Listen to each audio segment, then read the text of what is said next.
సమూయేలు రెండవ గ్రంథం 19వ అధ్యాయం 20వ వాక్యాన్ని మనం చదువుకుందాం.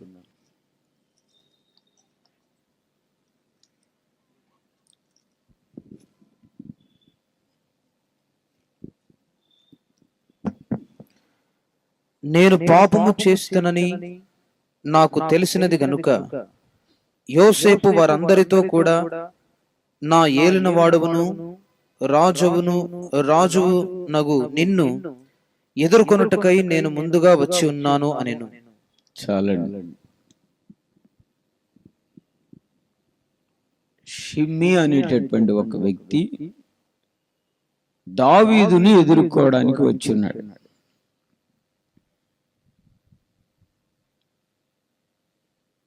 ఈ ఎదుర్కొనేటప్పుడు అతడు మామూలుగా రాలేదు. అతను చూసి భయపడుతూ గడగడ గడగడ వణుకుతూ ఎలాగైనా సరే క్షమాపణ పొంది తప్పించబడదాం, ప్రాణాన్ని కాపాడుకుందాం అని దావీదు వద్దకు పరిగెత్తుతూ వస్తున్నాడు. జరిగిన సంభవం ఏంటంటే, దావీదు యొక్క కుమారుడైన అబ్షలోము రాజుకు విరోధంగా లేచి నేనే రాజును అని తనకు తానే రాజుగా అభిషేకించుకున్నాడు. కుమారుని చంపుకోవడానికి తండ్రికి మనసొప్పక ఒలీవల కొండకు బయలుదేరి దేవుని సన్నిధిలో ప్రార్థన చేసుకుని ప్రభు చిత్తం ఏంటో తెలుసుకుందామని వెళ్ళాడు. ఆ వెళ్ళేటప్పుడు ఈ షిమ్మీ అనేటటువంటి వ్యక్తి దావీదు వద్దకు వెళ్ళి ఆయన వెళ్తూ ఉంటే, నీవు కుక్కవరా, నీవు కుక్కవి, సౌలు కుటుంబానికి నీవు చేసిన కీడు నీ కుటుంబం మీదకి వచ్చింది, నీవు రాజరికానికి అర్హుడు కాదని భయంకరంగా తిడతా ఉన్నాడు. ఆ పట్టణంలో నుండి బయలుదేరింది మొదలుకొని ఆ పట్టణం బయట ఉన్నటువంటి యోర్దాను నదిని దాటేంత వరకు భయంకరంగా తిడుతున్నాడు. ఘోరాతి ఘోరంగా తిడుతున్నాడు. ఎందుకంటే రాజ్యాన్ని, సింహాసనాన్ని పోగొట్టుకున్నాడు. తన కుమారుడే తనకు బదులుగా రాజయ్యాడు. ఆ భయంకరమైన పరిస్థితుల్లో ఏం చేయడానికి అర్థం కాక బయలుదేరి వెళ్తున్న ఆ భయంకరమైన దుఃఖంలో ఈ వ్యక్తి ఇక ఇతనికి ఉద్యోగం పోయింది, ఇతడు నన్ను ఏం చేయలేడు అన్నట్లుగా భయంకరంగా మాట్లాడాడు. ఆ పక్కనున్న వాళ్ళు అంటారు, ఒక్క అవకాశం ఇవ్వు, ఒకే ఒక్క దెబ్బతో వాడిని చంపేస్తా అని దావీదుతో ఉన్నటువంటి గొప్ప గొప్ప యోధులు చెప్పారు. లేదు లేదు, అతన్ని వదిలేసేయండి, నా కన్న కుమారుడే నాకు విరోధంగా లేస్తే ఇతననే మాటల్లో పెద్ద ఇదే ఉంది, దేవుడు అతను శపించమని అన్నాడేమోలే, పోనీలే జరగనివ్వండి అని కామ్గా ఏడ్చుకుంటూ వెళ్ళిపోయారు. ఆ తర్వాత కొద్ది రోజులకి అబ్షాలోము చనిపోయి దావీదును మరలా ప్రజలు వచ్చి యెరూషలేముకు వచ్చి రాజుగా ఉండి పరిపాలన చేయమని అడిగినట్లుగా ఆ విధంగా బయలుదేరి తను మరలా రాజ్య సింహాసనం మీదకి వస్తూ ఉండగా మరలా అధికారంలోకి రాజు దావీదు వస్తే నేను ప్రాణంతో కాపాడబడలేనని ఇప్పుడు తెలుసుకున్నాడు. అతను నేను పాపము చేసినని ఇప్పుడు నాకు తెలిసి వచ్చింది. చూడండి మీరు, మనం ఏదైనా పొరపాటు చేసేటప్పుడు ముందుగా గ్రహింపు కలిగి ఉండాలి. ఇది నేను చేస్తున్నది పాపమా, పవిత్రమైందా, ఇది నాకు మేలు చేస్తుందా, కీడు చేస్తుందా, దీని పర్యవసానం ఏంటనేది ముందుగా నువ్వు గ్రహింపు కలిగి ఉండాలి. ఏ వ్యక్తి అయినా సరే ఆలోచన లేకుండా ఏది చేయకూడదు. ఒకవేళ కొన్నిసార్లు కొన్ని సందర్భాలు తొందర పడిపోతాం. ఎవరమైనా సరే మాటల్లో తొందరపడవచ్చు, కోపడవచ్చు, తిట్టొచ్చు, కొట్టొచ్చు. కొన్నిసార్లు మనకు మనమే తొందరపడి చేయొచ్చు.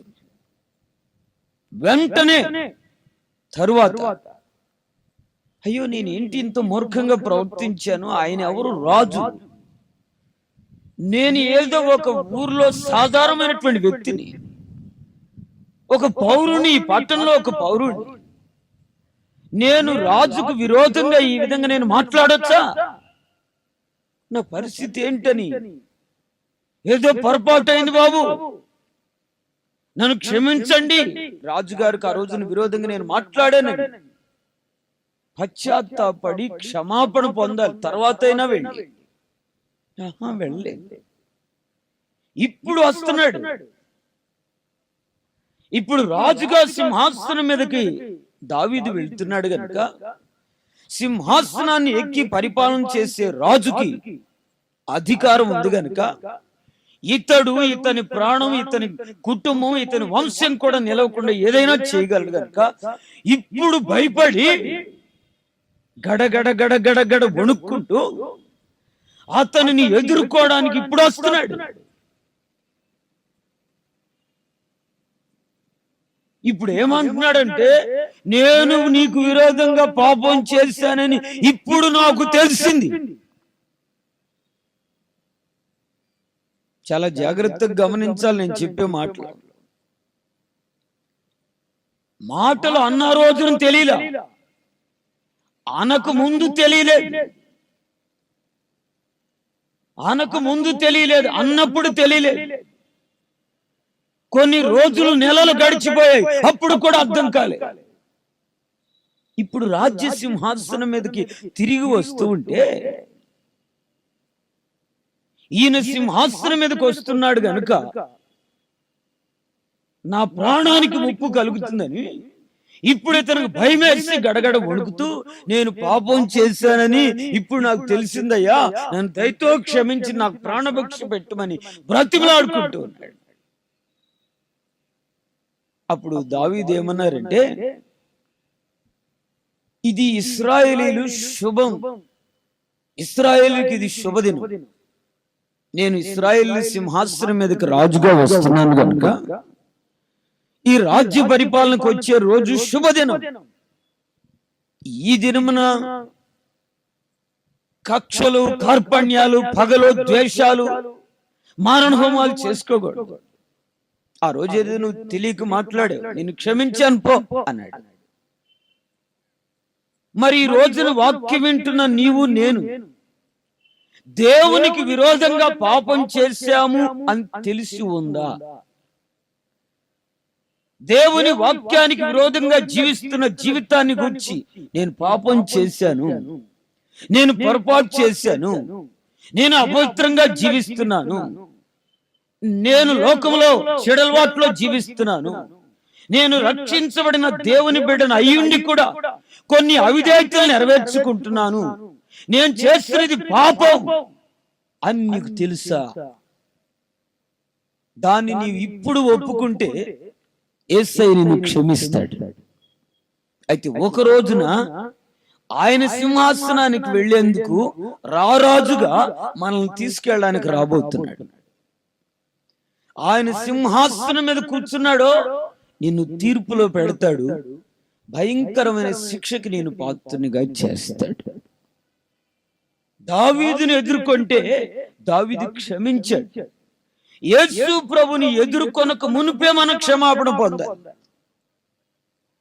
నీవు చేస్తున్నది పాపమని, దాని యొక్క పర్యవసానం ఈ లోకంలో నీకు క్షేమం ఉండదని, ఆరోగ్యము, నెమ్మది ఉండదని, నీ కార్యాలు జయం కలగవని ఆ తరువాత నీవు చేసిన పాపానికి నిత్య తీర్పులో ఉండి నిత్య నరకాగ్నిలోకి వెళ్ళాలనే సంగతి నీకు తెలిస్తే ఇప్పుడే నీవు నీ పాపల విషయమై పశ్చాత్తాపడి కన్నీళ్లు పెట్టాలి.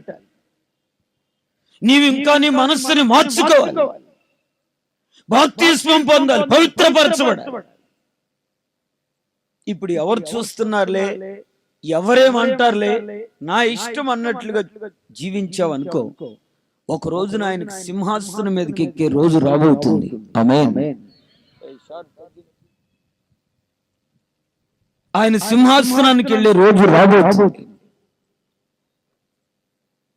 ఆ రోజున వస్తాడు, నీ దగ్గరికి వస్తాడు. నీవు ఆయన ఎదుర్కొనగలిగి ఉండాలి.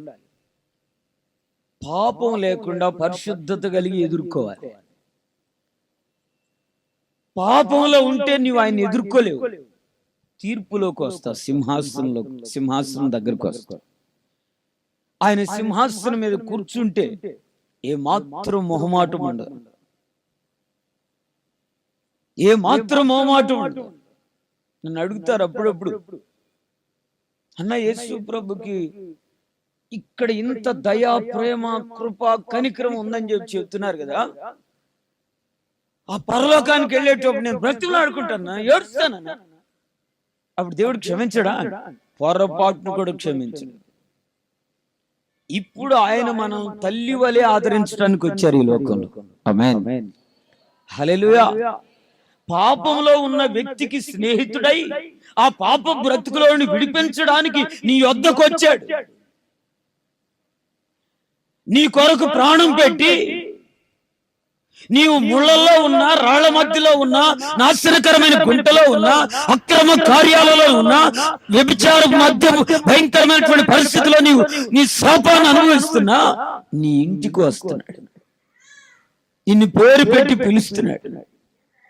నీ జీవితంలో నుండి, నీ బ్రతుకులో నుండి ఉన్నతమైన మార్గంలోకి నేను నడిపించాలని కోరుకుని ఈ రోజున ఆయన నీవు ఆయన వైపు తిరిగితే కన్నీళ్లు పెట్టి క్షమించి నిన్ను ఉన్నతమైన అనుభవాల్లో నడిపించడానికి ఆయన నిన్ను తల్లి వలె ఆదరించడానికి వచ్చారు, తండ్రి వలె నిన్ను ప్రేమించడానికి వచ్చారు, నీవు పొందవలసిన శిక్ష నుండి నిన్ను తప్పించడానికి వచ్చారు. ఆ యేసు క్రీస్తు నీకిచ్చిన ఈ అవకాశాన్ని నీవు ఉపయోగించుకోవాలి అనుకుంటే ఇప్పుడే నీవు నీ పాపాన్ని ఒప్పుకోవాలి. లేకపోతే ఒక రోజున యేసయ్య ఎదుట మనం నిలబడాల్సి వస్తుంది, ఆయనని ఎదుర్కొనాల్సి వస్తుంది. అప్పుడు ప్రభు మనల్ని క్షమించడు అనే సంగతి మీరు మర్చిపోవద్దు. ఈ రోజు నిన్ను అడగడం లేదు, ఈ రోజున ప్రభు నిన్ను అడగడం లేదు నువ్వేం పాపం చేసావని. నీకు తెలుసు, నీవు మాట్లాడిన మాటలు, నీ ప్రవర్తన, నీ క్రియలు, నీకున్న చెడలవాట్లు నీకు బాగా తెలుసు. అది నీ జీవితాన్ని నిత్య నరకాగ్నికి తీసుకెళ్లాలని కోరుకుంటున్నావా? ఆ భయంకరమైన నిత్య నరకాగ్ని నుండి తప్పించబడాలని ఆశపడుతున్నావు. ఆయనని ఎదుర్కొనాలంటే ప్రతి మనుషుడు ఎదుర్కోవాలి. ఆయనని ఎదుర్కొనాలంటే ఇప్పుడే నీవు నేను పాపినని నీవు తెలుసుకుని నీ పాపాన్ని ఒప్పుకుని క్షమించమని పశ్చాత్తాపపడాలి. ఆమేన్. హల్లెలూయా, హల్లెలూయా.